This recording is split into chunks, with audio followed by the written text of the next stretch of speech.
Hello guys, magandang hapon. So for today's video guys, may dumating ngayong Miyerkules na ahente. Ahente natin ng itlog at ahente natin ng soft drinks. Pero may iba pa tayo bukod doon, may iba pa tayong topic.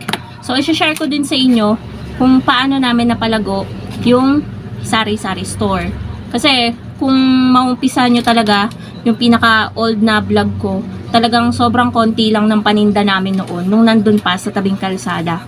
Pero unahin natin guys yung price update sa itlog. Kasi kanina guys, unang dumating yung ahente natin ng itlog.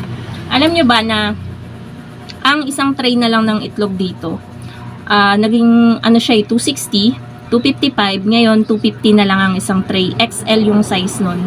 So 500 pesos yung pinagbayaran ko kasi dalawang tray lang yung aking kinuha. So, binebenta namin yung itlog dito ng 10 pesos. So, sa isang tray, meron po kaming 50 pesos. So, dalawang tray, 100 pesos. So, yun po yung puhunan dito ng XL na itlog. Ewan ko po sa ibang lugar kung magkano. Pero, pababa po ngayon yung presyo ng itlog.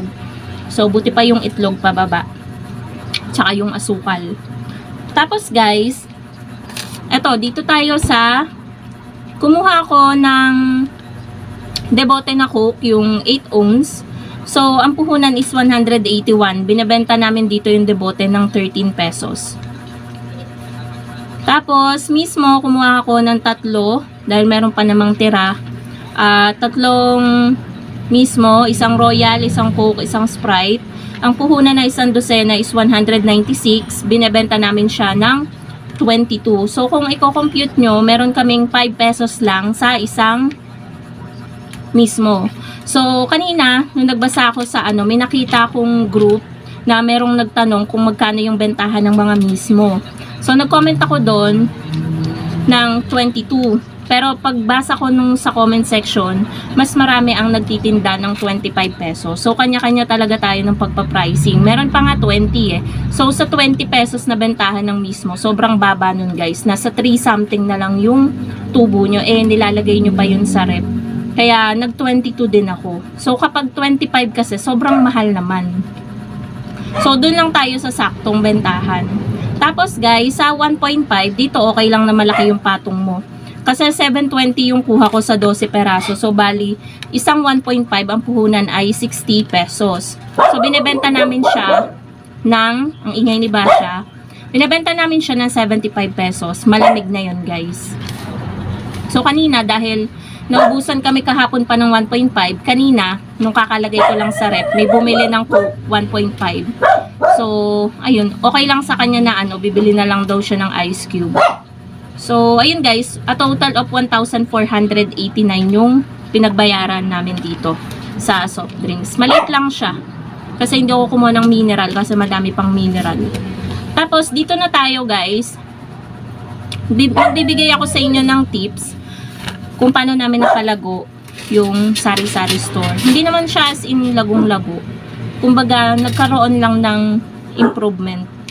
So, una sa lahat, ang ginawa namin guys, syempre naging ganun kami sa pera. Inisip namin yung, 'di ba, ang goal naman talaga natin sa sari-sari store is mapalago talaga.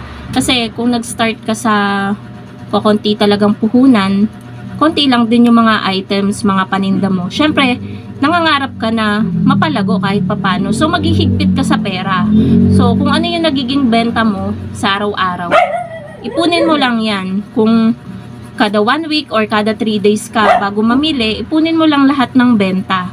Tapos, kapag naipon mo, hindi mo binawasan, dun ka na magdagdag ng mga paninda na wala sa'yo or yung mga paninda na hinahanap ng customer sa'yo. Kasi naman sa umpisa, 'di ba? May mga items talaga tayo na sa unang pamili natin, unang pagbubukas ng tindahan. May mga items tayo na makakalimutan bilhin, tapos may pupunta sa'yo na customer, maghahanap. For example, Pure Foods corned beef, hindi ka nakapamili nung una. So, ilista mo yon kasi pag bumalik yung customer na yun, meron ka nang maibebenta kasi namili ka na, 'di ba? Kasi nga, nilista mo yung mga items na hinahanap ng customer. Kasi, yun din guys yung nagpapadagdag ng customer eh. kapag yung mga request nila, yung mga hinahanap nila, binibili mo, syempre, babalikan ka ng customer. So, ganun lang guys yung ginawa namin from the start. So, hanggang ngayon, kapag may nire-request yung customer, kapag alam naman namin na mabibili talaga sa tindahan, pero hindi all the time na binibili namin yung request ng customer. For example, may naghahanap ng sigarilyo na ganun, siya lang naman yung maghahanap nun. Hindi pa rin namin guys binibili kasi may mga customer na maghahanap nun kapag nabili mo na, hindi na bumabalik sa tindahan mo. So, may stock lang yung items na binili mo kasi nga hinahanap niya. So, may stock lang yun, abutan ng expiration, ganyan. So, hindi din all the time na kapag may na-request, tatansyahin nyo lang kung sa tingin nyo mabibili ba yon, or kaya kung bibili man kayo, bili lang kayo ng 2 peraso, 3 peraso, ganyan. Para lang in case, 'di ba? Kapag malapit na yung expiration, kayo na lang ang magkonsumo. So, ganun na lang yun, guys. Tapos, ano pa ba? Paano napalago? Syempre, guys, kasama na doon yun sa pagtitipid eh. Syempre, hindi mo gagastusin yung pera or benta ng sari-sari store. Kasama na yun doon sa unang tips. So, pangalawa, syempre, paano lalago ang sari-sari store kung hindi ka masipag? So, kailangan nating maging masipag. 'Di ba? Kapag masipag kasi yung isang tindera, syempre, kapag may mga ubos na items, hindi siya tatama rin sa pamimili. Kasi may mga tindera na, alam nyo na, kapag kukunti pa lang naman yung ubos na aantayin muna nila na dumami pa yung mga ubos bago sila mamili. Pero syempre, kung nagsisimula ka pa lang, sabik ka sa customer eh. So, kapag may ubos na, namimili ka kaagad kahit 1 or 5 items pa lang yung nauubos sa sari-sari store mo. So, ayun, masipag ka. And yung sipag na yun, dapat hindi lang sa umpisa, dapat hanggang dulo, dapat hanggang magtagal or ilang years na yung lumipas, masipag ka pa rin para consistent ka, 'di ba? Consistent din yung sari-sari store mo sa pagiging malago. So, ayun guys, yun yung second. Third, ano pa ba? Paano namin napalago? Siguro naging din kami, mahigpit sa mga nagtatangkang umutang sa tindahan. Kasi yung ibang customer talaga, kahit alam naman nila na kukunti pa yung paninda mo, ang ingay ng alaga namin, alam nila na kukunti pa yung paninda mo, doon ka dadalihan na pautang ng ganito, pautang ng ganyan. Syempre kapag pinautang mo na pinautang, tapos kukunti pa yung paninda mo, paano lalago yung sari-sari store mo, diba?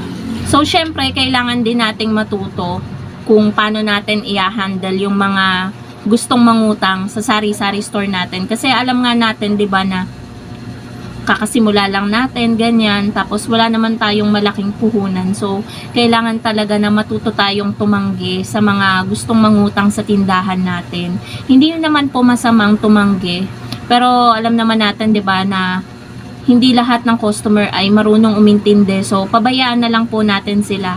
At least, nasabi natin yung kailangan nating sabihin. Kung sumamaman po yung loob nila, isipin na lang natin na wala naman tayong tinapakan na tao. Sinabi lang natin kung ano yung makakabuti sa sinimulan nating negosyo. Kasi makakasama talaga yung kakasimula mo lang, magpautang ka agad ng magpautang. So, yun lang mga kasari, yung mga simple tips, kaya napalago namin yung aming sari-sari store. Pero ang pinaka, talaga, mahalaga, huwag mawawala sa'yo yung kasipagan, tsaka yung tiyaga mo. Yun talaga yung mahalaga sa sari-sari store. Tulad ngayon yung tindahan namin is 7 years na. This year, magiging 8 years na. So, tiyagaan lang talaga. Alam nyo kung ba't nasabi ko yung tiyagaan? Sa dami na ng mga nagtayong tindahan dito, ang dami ng mga nagsisulputan na bagong tindahan, ito pa rin yung sari-sari store natin, nakatayo pa rin at hindi tayo sumuko. Lumiit man yung benta natin, lumaki man, ganun pa rin. Sumasabay lang tayo sa ng panahon. So, kung maliit ang benta, tanggapin natin. Kung malaki yung benta, be thankful. So, yun lang naman guys. Thank you so much for watching. Sana nagustuhan niyo yung ating vlog for today. Yun guys, happy selling po sa inyong lahat. Bye!